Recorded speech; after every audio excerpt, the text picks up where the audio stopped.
Hey everyone, welcome back to another Creative Artist Podcast. My name is Andrew. And I'm Mike. And today we're going to talk about putting yourself out there online and how terrifying it can be, but how it can be a catalyst for growth and opportunity in your own work, but also in your own personal brand. I mean, we're kind of doing it right now. Like, it's been nothing short of, what would you say? I think it's been beautiful. It's been scary. A little scary, but beautiful. Yeah.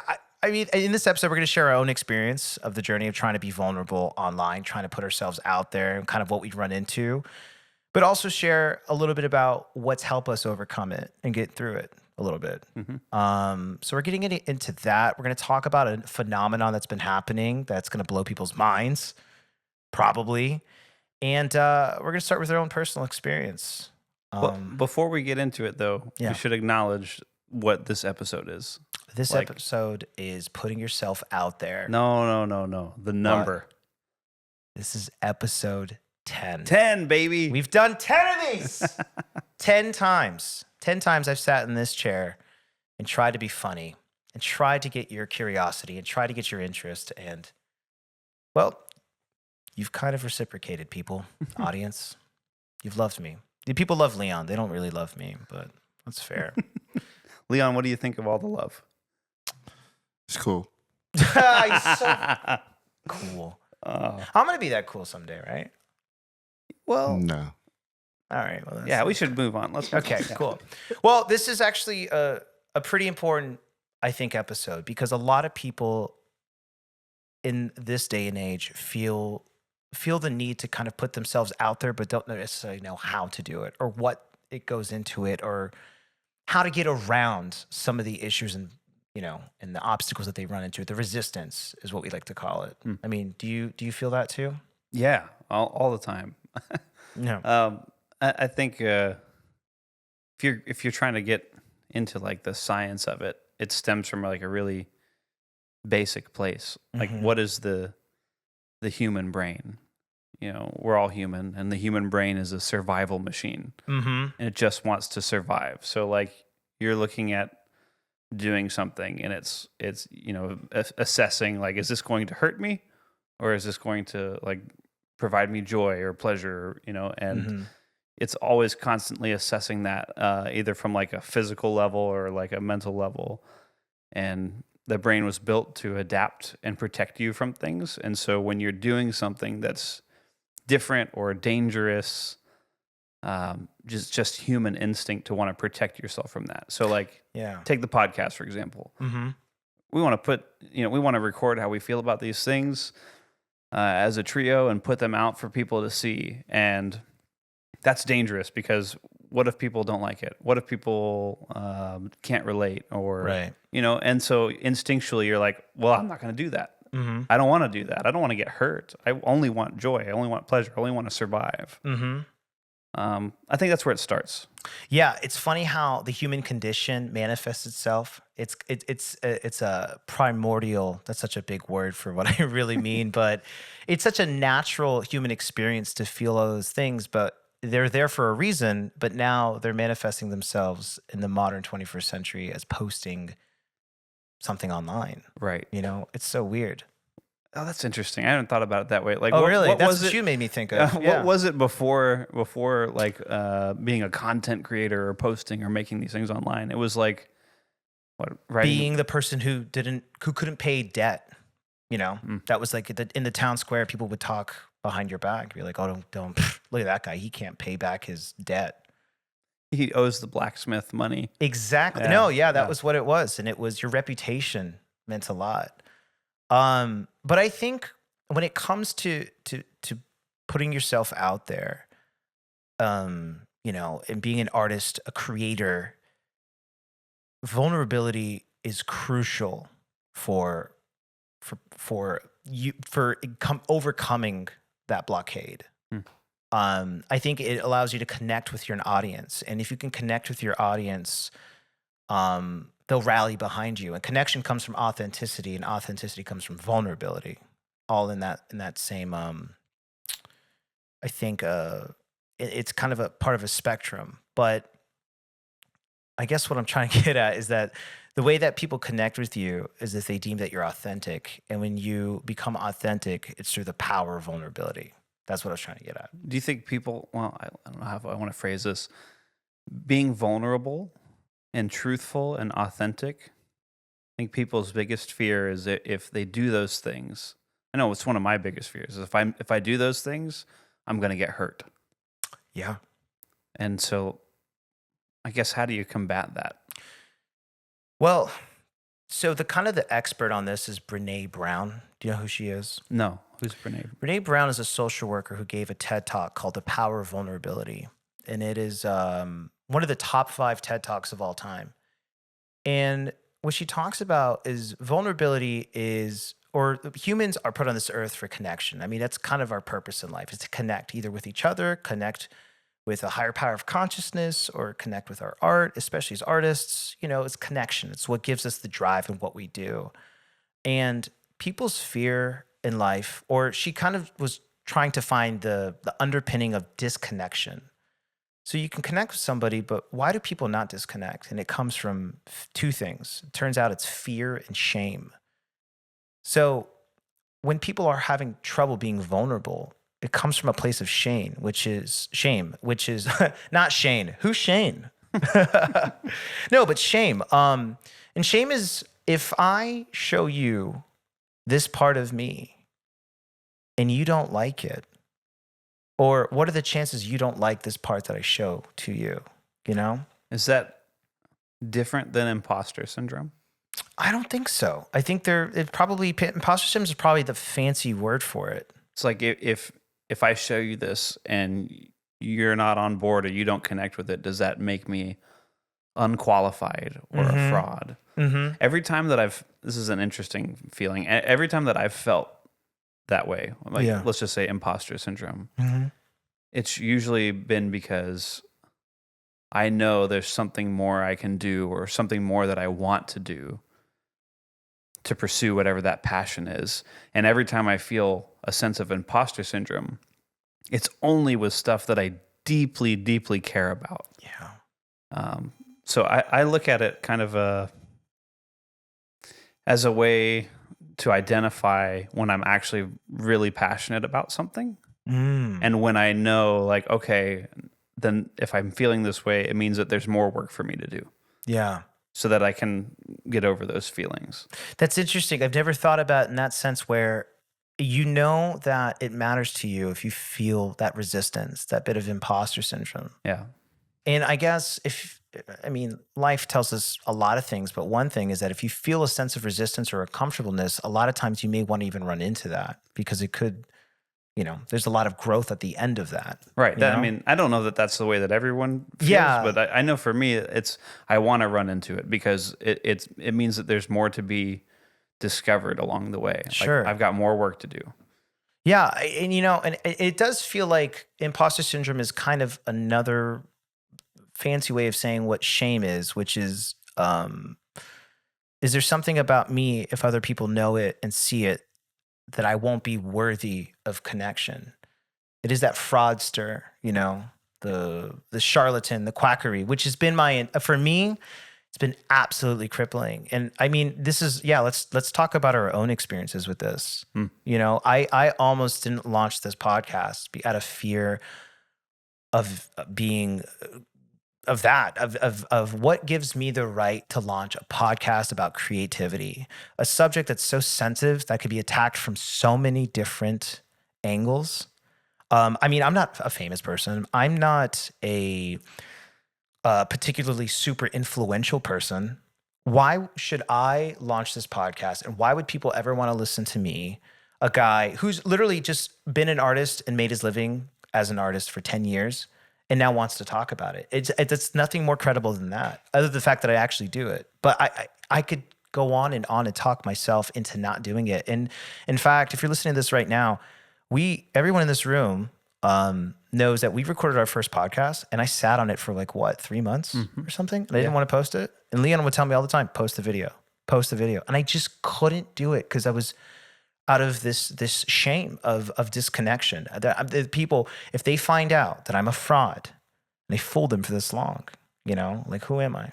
Oof. That's just imposter syndrome, because there's another side of it too, but I want to hear from you. Oh man, mine. I mean, this is going to sound weird, I think, but most often it's when I step in front of a drum line, and like that's one of the things that I do. Yeah.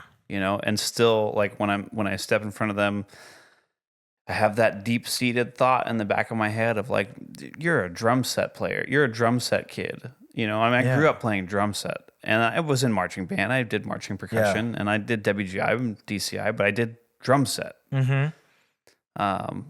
When I was doing those higher level groups, but I also spent all of that time studying the drum line and the battery and scores and doing score studies and becoming knowledgeable, and then teaching high schools and writing high school books and failing and succeeding and failing and succeeding. And it's funny to me because I feel like I have done a good job with the teams that I work with creating great pieces of art. Mm-hmm. And for some reason, it's still in the back of my head. I step in front of a group and it's like right in the back. Right there. How does that manifest itself when you come to having an online brand and putting yourself out there?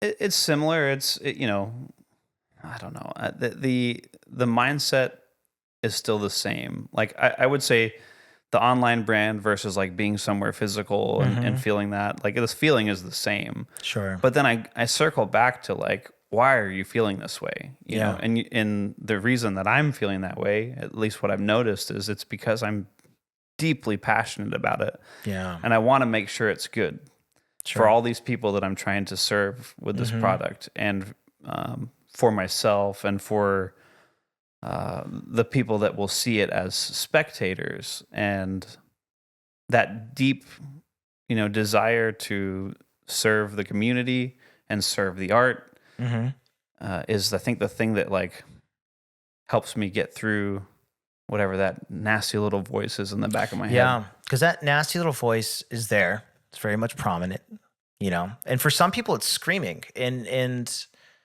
for those people, I want you to know that if you continue to listen, we do have some things that I think that will help you at least mitigate and minimize that voice. But that voice is there for a reason, like kind of we isolated already. It is the human experience, unfortunately. But it's there for preservation. It's to protect you. I would argue most people deal with it on some level.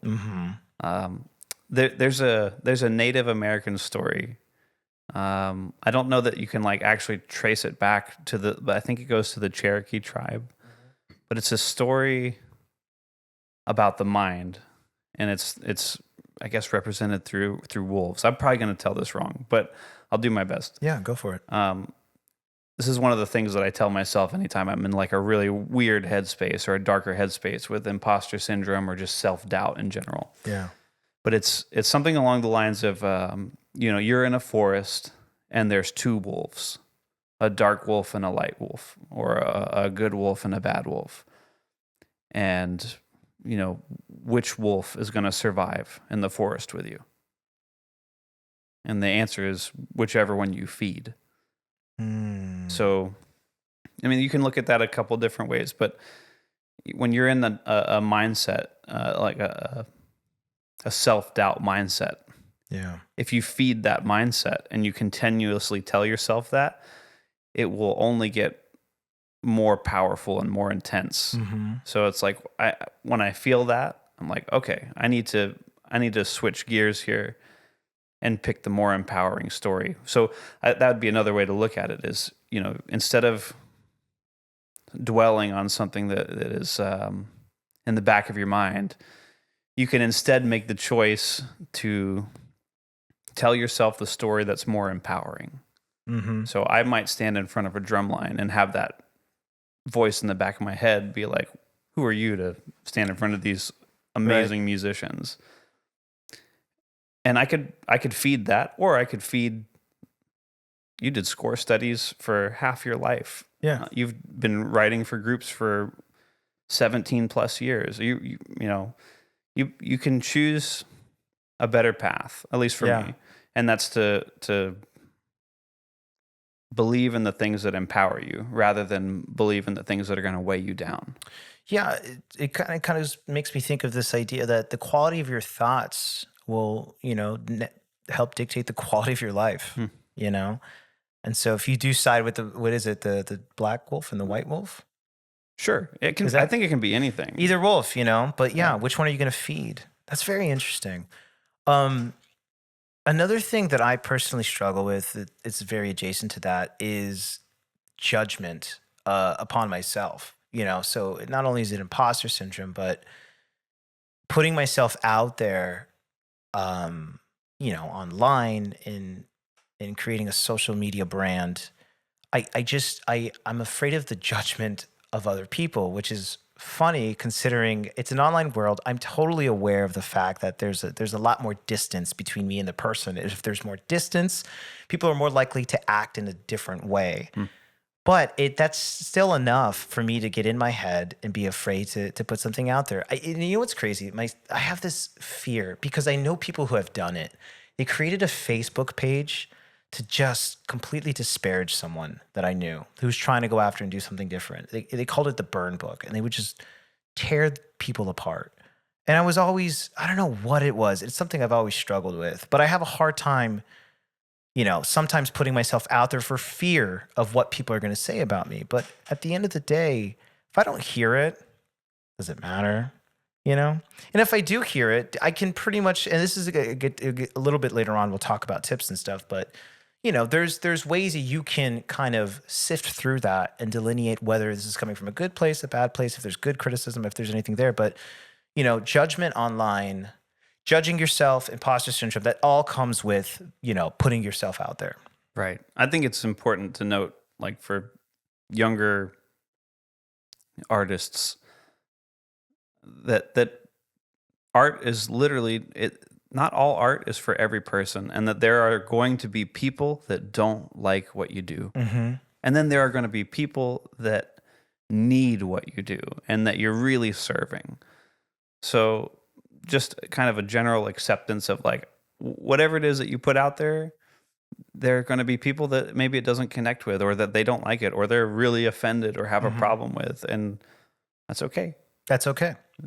It's not made for everybody. And that's totally fine. And it goes back to this idea of vulnerability. And I want to kind of hammer this part right here, because why should you, potentially put yourself out there and create an online brand for your art or for your craft or for even for career opportunities? And I think it's because if you're able and capable of being vulnerable online, it can show that level of authenticity, which people can connect with, which can help you build an audience, which can lead to asymmetric opportunities, other things to come to you.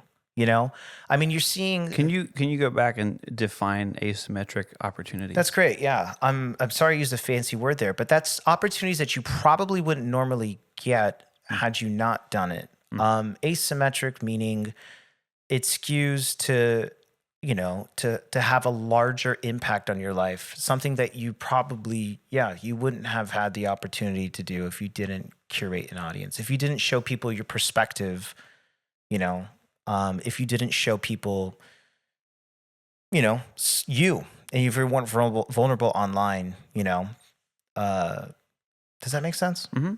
Yeah, that's what I was trying to get at. I think it's so important, and it all comes from this place of vulnerability that I'm trying, and this is something that I'm still working at. But the best music I've ever written is when I've been alone and I was writing for myself. The best story I ever told on stage was when I was having a private moment in a public place, And I think that's no different for creating content and putting stuff out online. I think if you're willing to be vulnerable online, which is to really be seen and be okay with people, seeing the ugly, especially the ugly, but you don't have to get ugly, maybe showing the kind part of you, then I think you will be rewarded. I mean, you're starting to see that now anyway. Yeah, I would replace the word ugly and kind with truthful. Yeah. That's a good word. Because that can be ugly and that can be kind and that can be all of those things. Just be truthful. As long as it's real, Mm-hmm. Yeah. Leon, do you ever Do you ever like struggle with any of this imposter syndrome and, self-judge or judgment or fear of judgment from others? I think we all do. It's I don't know. You just some things you just got to do. Mm-hmm.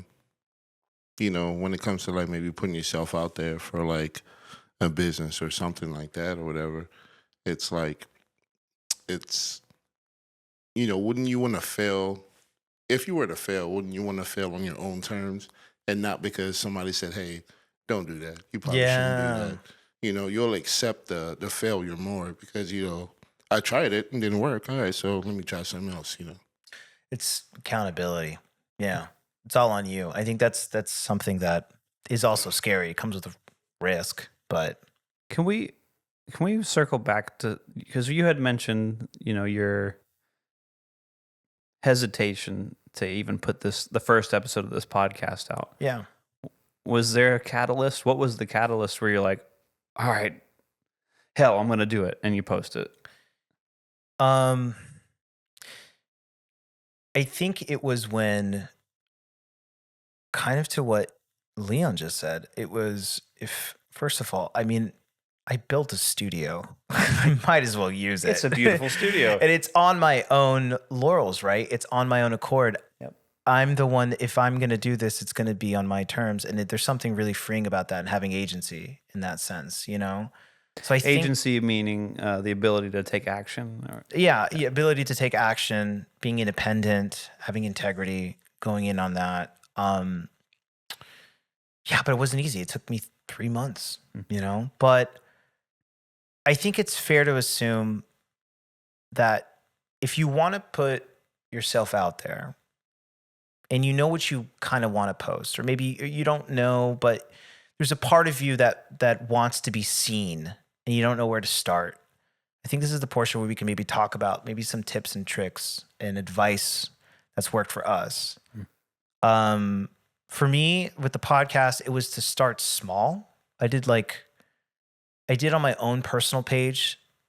Now, I still haven't done this and I have yet to do it, but I started a close friends where just like people like I didn't mind posting in front of, and I would talk to camera, which is something that I've never done in like, but it's crazy because now I have a podcast where I talk for the 10th episode, but that was me starting small. And I think that if you're capable of sharing a little bit of yourself on that could help you realize and see that maybe it's not so bad on the other side. What do you think? Thoughts? Yeah, I agree with all that. From my perspective, I'm looking at like music composition. So I've got to market compositions, and I'm doing that through attempted branding online. And what I've found too, in addition to what you're saying, is also consistency. So maintaining a level of consistency when you're posting those things, because it's really, I don't want to say it's really easy. Like it's difficult to make that first leap of like, all right, I'm putting this first product out there, this first thing out there. But then knowing that to build upon what you're starting, you have to then continue. Yeah. Because it's like you said, there's a big fear with the first post where you're like, oh my gosh, I'm going to do it. Click. Yeah.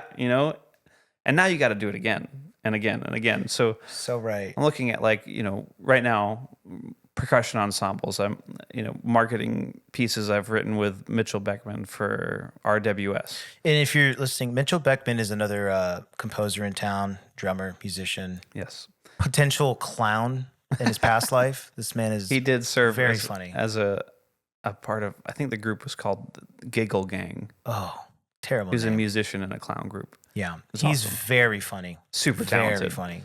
But we're writing these pieces, and we've got to market these pieces for RWS music company. Yeah. Robert W. Smith is a really, really incredible composer. Anyway, we're writing for them, and it requires us to have to post and build brand and build audience.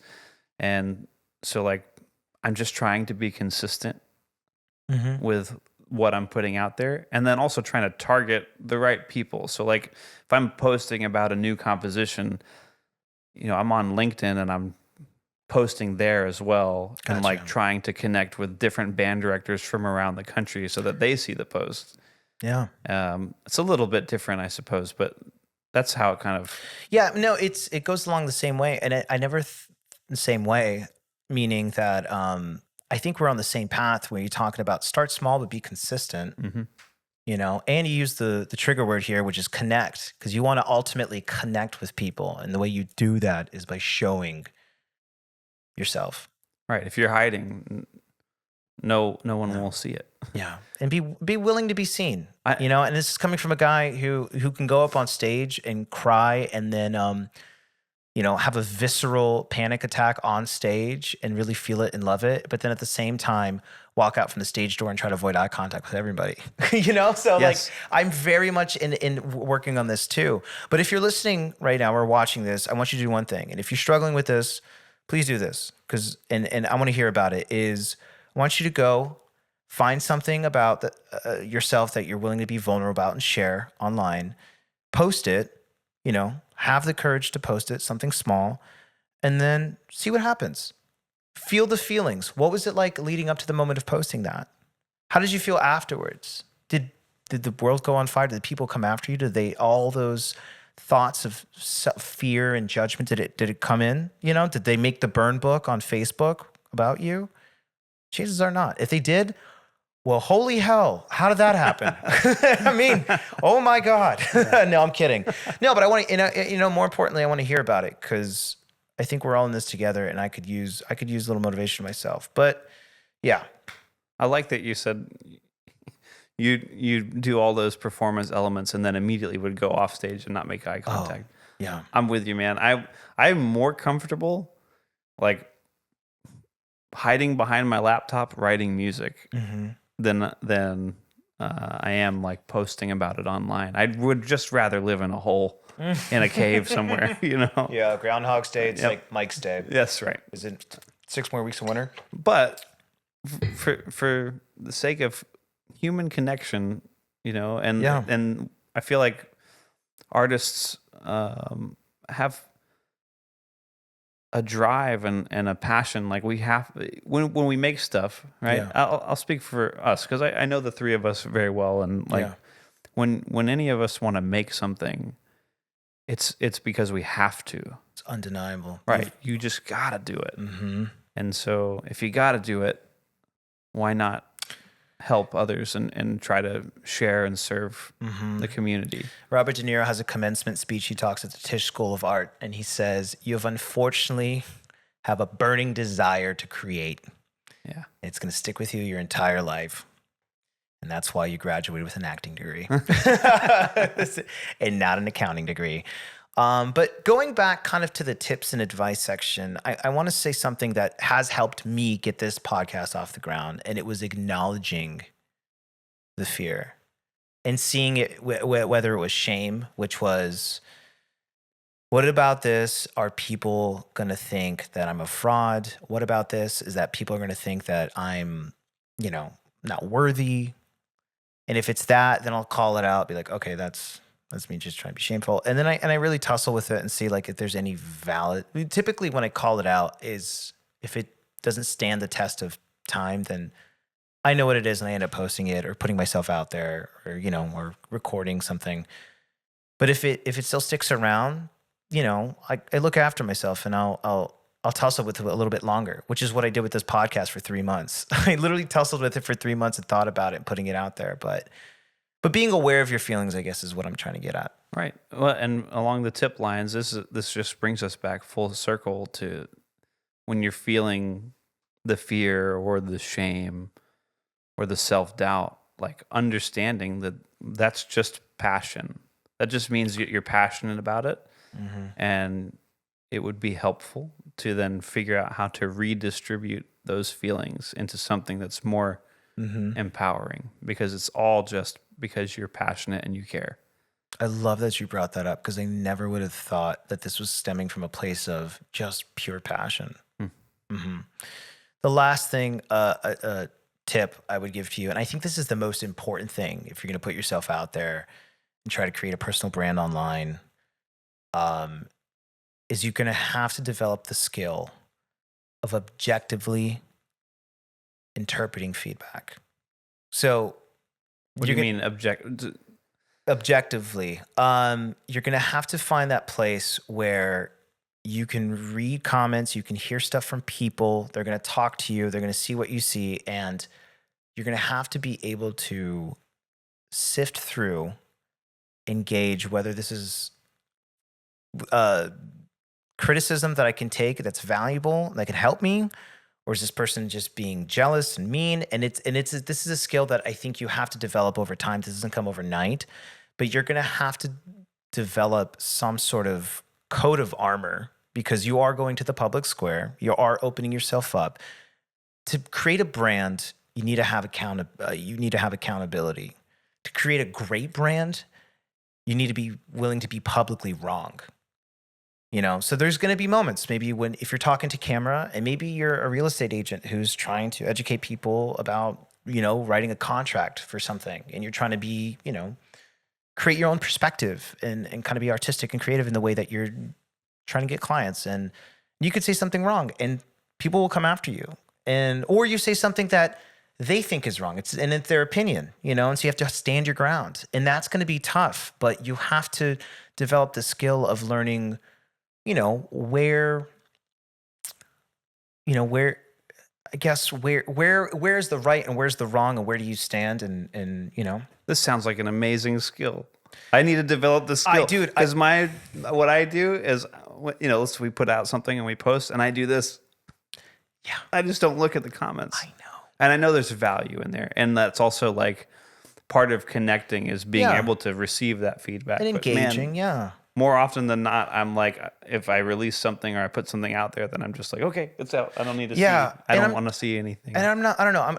I'm trying to fight the impulse to say develop thick skin. Yeah. Because I think thick skin puts you in a place where you just don't care. Where there's a community out there and there's people that want to connect with you. And not everything you're saying is going to be wrong, but there's going to be some things that are going to rub people the wrong way. Yeah. And maybe they're not going to agree with you 100%. And that's totally fine. Because most people don't agree on everything, But it's a really helpful skill. This makes me think of this is the perfect example of what I'm talking about.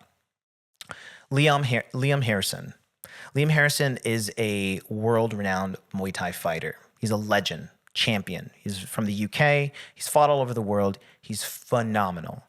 Look him up if you've never seen him. Look him up on Instagram, Liam Harrison. Liam Harrison gives tutorials on Instagram with one of his coaches, which just so happens to be, I think, his cousin. And he's showing how he throws his left hook, which is, he's known for throwing his left hook. And there's a comment that he isolated. He made another video of a guy just literally criticizing his left hook and being like, this hack. What a hack. Liam Harrison, what a hack. And so Liam, he isolates the video and he talks about it. And I remember thinking, and he went into the guy's profile. The guy's clearly like a nobody. He's not even a fighter, just wanted to shit on Liam Harrison, this like champion who's got over 190 fights. And if I remember thinking, if there's no hope for Liam, there's absolutely no hope for us three. Yeah. People are going to go after us like crazy when this thing picks up a little bit. But, so just find comfort in that. Find solace, develop the skill of being able to delineate, what is this, there's a value here? Is this good criticism? Or is this just coming from a place of hate or jealousy or just bad juju? And for the keyboard warriors that are so aggressive with people, like with poor Liam, I challenge you then to take that passion and post about it rather than just leaving a comment. Like, let's create stuff together and have opposing views. Mm-hmm. Because more often than not, in my experience, the people that are aggressive or overly aggressive like that in the comments section typically don't have a similar or shared experience in the thing that they're going after. At least not to the level or depth that some of the people they're attacking have. Yeah, and you said the word attacking, and that Maybe that's the wrong word. I'm not no, sure. because I mean, it's the public square that's Yeah. gonna come. It's gonna come with the territory. If you're putting your self, you're putting. I almost said yourself, but it sounded like I said you're putting your ass out there. You put your ass out there. Yeah, that's But if you're putting your ass out there, it comes with the territory. There's a reward. There's a giant upside to this, of being vulnerable online and being willing to be seen and going for authenticity, so you can connect with people, so they can rally behind you. But with that, you should be careful, because there's going to be people who probably will attack you, and there's a mental health aspect to this too. While it's important to be real, it's just as equally important to protect your mental health and finding a balance. And I'm still finding my balance. I still have a hard time, and you guys know this, sharing some of these posts on my personal profile. Just because out of the fear of judgment from others, which is crazy, because when I talk to people in person, they're like, love it. Mm-hmm. But I still can't get over that hump. I even have a hard time pitching this podcast when I run into people, because of self-preservation. Like I don't want I don't want to talk about it. Which is ridiculous. It really is ridiculous. But just remember Liam Harrison, the guy who's got over 119 fights. If he's going to get criticized over his left hook, there's no hope for us, and just find comfort in that, Mm-hmm. Yeah. So yeah, Leon. Do you have any tips, tricks that we might have missed between start small, be consistent, develop the skill of thick skin? Wait, is Liam here? Liam Harrison, everybody, bring it up for Liam. No, he just comes in here and punches me in the face, and I get knocked out With the left hook. With the left hook, and I'm And like, you "That's don't- pussy shit." I can't But do you it." don't get knocked out? Yeah. I know. I'm like, that guy was right. Commenter was right. Shoot. That guy was right. I would say, whenever you start, you're not gonna have all your pieces. You're not gonna, whenever you start, it's not gonna be the finished, polished product you see. Analogy I use sometimes is, a lot of times you see cars broken down, right? Yeah. Highway, road, whatever. Yeah. And you see people like sitting in their cars. There's nowhere to go. I mean, they're just sitting in their cars waiting that somebody's going to help them, right? That's how I kind of look at life. A lot of the times when you see the people that their cars have broken down and they're outside their car pushing it, normally other people will come and help them. I've seen that. That's because they see that they're trying to do something to help themselves. Mm-hmm. And it's like, all right, he needs some help.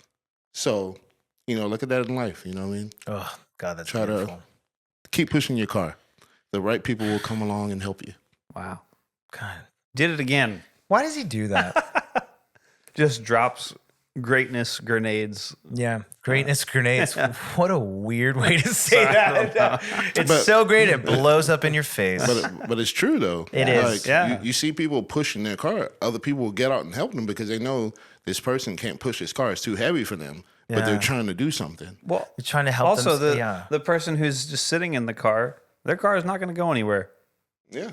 Nobody's come. You know what I mean? Yeah. Like, you have to take action. You have to take action. That is such a good analogy. Yeah. And the way you pushing said the it car. too, because people are trying to get somewhere, and people can help you get there.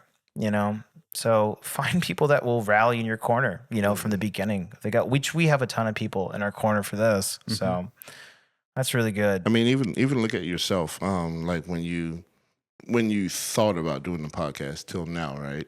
To everybody that's come along that does add something to this. Like when I believe you're doing something right, there's something passionate about, and it's good, people will help you. People will help you. That's true. We've gotten a lot of help along the way. Mm-hmm. We've had some great guests come on the show. God, I miss them already. I wish they could come back right now. In fact, they're actually all here. Everybody come through. Yep. Come on. It's just Matt a parade. Brown, Amina. Yeah, let's go. Tom's like, you can't believe your boys are still doing this thing. We're like, come on, Tom. You're the best. Oh, man. Yeah, but it kind of, so we talked about, our personal story with this. this podcast, how tough it was for us to put ourselves out there. The common resistance that people feel putting themselves out there. Imposter syndrome, which is another way of saying shame. Of you're not gonna connect with me and what I put out there. Which is another way of saying passion. Passion, Yes. which I love that. Yeah. And judgment from others. We talked about that. We talked about some ways to kind of get around it. And I kind of hinted at the beginning of this episode something that's gonna something that's happening right now with people building personal brands. That's probably gonna blow your mind. You ready for it? I'm ready. Everyone's doing it. Boom, blew your mind. Everyone is starting to begin. This is where I think the future of careers are going. Is you're starting to see more and more people in different domains start to do this type of thing, where they're kind of flexing their agency. They're putting themselves out there, whether it's a real estate agent, which I use that example, a contractor, plumber, food truck owners. I saw a mortician has his own page, and he's playing up the creepiness factor of it, and he's crushing it with numbers. That's not a good thing. Yeah, That's not good. so He's many more crushing it. bodies. There's so many, yeah. So much but stuff. it's kind of going to this place where people are willing to show their a little sliver of their life and their perspective and their nuanced perspective on things. And whether it's a dad at home who likes to cook, or parenting, or people are kind of putting themselves out there and creating these brands for themselves, and it's paying off. In fact, so much so, and this is going to sound there's an adjacent kind of comparison here, and my marketing background says the days of like those big commercials where huge budgets and storyboard, those are dying. The advertisers are going to ride in the coattails of these influencers because you know why? Because they have a connection with an audience and a community of people. Mm-hmm. So I think the sooner that you're able to overcome these fears and be able to be vulnerable and be seen online, I think you can unlock potential, in whatever business or personal brand that you want to build. What a great perspective. Yeah. Yeah. Any thoughts? That did blow my mind. Yeah, I told you. Yeah. Mind blown. I almost went somewhere else with it, with the AI, but I don't know if we want to get into that. AI is going to take your job. That's what Mike's getting at. Well, AI is taking your job. I'll do a quick summary. So if AI is assisting so heavily with like data-based jobs, then it just to me is a future telling that creativity or the ability to be creative or a creative is going to be critical for future employment. And then that just tags right into what you're saying, where like these content creators are becoming more valuable with their online presence and social media presence than the commercial industry. You just gave me an idea too. And I hope that, listener, if you're still with us, you don't have to be an extrovert for this to work for you. You don't have to be, necessarily great with your words, or you just have to be able to show yourself a little bit. Am I right in saying that? Yeah. Yeah. You don't have to be this funniest, smartiest. Jesus. I'm sorry, guys. It's been a long day.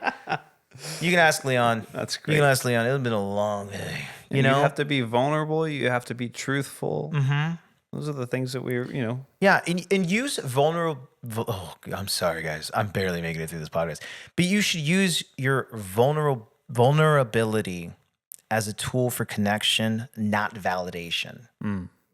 Okay? It's a tool for connection, not validation. And also, your vulnerability is attractive. Look at let's talk about music and maybe like your favorite artists and stuff like that. Yeah. When they go through stuff in their personal life, Oh my gosh. like you're like, oh. Yeah. I like people like songwriters that are very vulnerable. That spill themselves out. It attracts me more. like Dr. Dre. The man is telling a story. He's literally telling it. Sorry, I thought you were I'm way into joking. it. No, The way you came in, no, so I'm passionate about Dr. ready Dre. for Doc. He's like Dr. Dre. That's right, man. He's great. If you go back and you listen to some of his albums, Yeah. He is an artist who is literally telling us a story. I would argue a real story in each one of his works. Mm-hmm. Where some people are like making stuff up to be part of the culture, he's literally just giving you a news report of the culture, of like what happened. You know what I mean? That's truth. Yeah. And It then just goes what to about show. oh, good. No, it just goes to show, even Dr. Dre, he's giving you a news report, right, of where his circumstances, everything came from, which tells me that, being vulnerable doesn't mean you're being weak. It means you're courageous enough to show up fully, be there, right? Like with those great artists like Kendrick, who's willing to, A Good Kid, Mad City, that entire album, my God. There's nothing, that's the most vulnerable moment I think I've ever seen Kendrick be, well, other than this beef stuff. But I mean, I just remember thinking like, this guy is just literally putting himself out there fully, right? Oh, I And might then listen to that what tonight. about like the homeboy that built the Taj Mahal for his lady, like the vulnerability in that is beautiful because like it's his love Oh yeah, for her, but it's the national landmark. that's beautiful. We're tapping into something here. It's good for your work. Like I said earlier, for me, it's like the best stuff I've done on stage is when I'm willing to be private in public. Mm-hmm. And these people are willing to be private in public and put it out there and forever. With stage work, it's like, if you didn't buy a ticket that night, you never got to see it. But a lot of this stuff's there out there forever. You know? We shouldn't misinform them. We're not just saying this be vulnerable like this 1000%. All right, you have to know that you have a good product. There's something good that you have. Don't go over off of somebody else's judgment of it. But if you have to believe you have a good product, you know what I mean. If you don't believe it, then it's no bueno. That's a good point. Yeah, and remember, it's a tool for connection, not validation. So don't put, all that stuff that happened with your stepdad or stepmom out there. Like, just maybe don't. I don't know. Maybe if it's gonna work, if it's a good product, like Leon said, if it's on the OnlyFans, then it's different. But no. To be back serious, to be back and be serious. Sorry, folks. My mouth is so dry, and I've been working all day. Giant bottle of water right there. Just use it. No, I'm gonna power through. But the power through, like this next line, which is, there is power in vulnerability, and your instinct to protect yourself is a very human one. However, if you have the courage to put yourself out there and build a brand, you could open yourself up to potential opportunities that you would never have been able to have, without doing that. Yeah. So here's what I want for all you listeners out there. Take that one small step. Do something, post a little something out there, show a little bit of part of yourself, and see how it goes. If you're struggling with this, I know that I'm going to say it. So I'm going to put some videos of me playing guitar and, dare I say, singing, because I'm a pretty darn decent singer, even better guitar player. So I might have to do that. And when you are posting your videos, if you feel so inclined, tag us and we will check them out and share them and spread art. I think that would be really cool. Be super cool. Yeah. Anyway, Leon, any parting words for these beautiful people? Stay creative. Stay creative. All right, you heard it first. Get me out of here. See ya. Oh shit. Keep that part. Yeah. Keep that part. Definitely keep that part. That's amazing. That's vulnerability.